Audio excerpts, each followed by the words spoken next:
Pelaku ditangkap tim reserse narkoba Polresta Kendari di Kelurahan Dapura, Kecamatan Kendari Barat. Saat digeledah, polisi menemukan ganja seberat 40 gram yang dipesan dari seorang pria berinisial AT di Kota Makassar. Pelaku pun langsung dibawa ke Polresta Kendari untuk pemeriksaan lebih lanjut. Polisi pun kini tengah menyelidiki pengirim paket ganja yang berada di Makassar.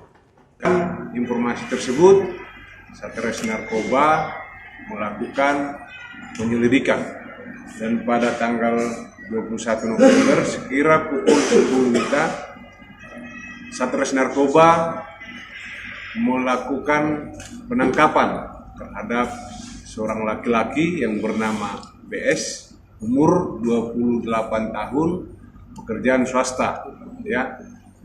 Dari kejadian tersebut, Satres Narkoba mengamankan tersangka dan dilakukan penggeledahan. Dari penggeledahan tersebut ditemukan satu paket, ya, warna coklat, diduga narkoba jenis ganja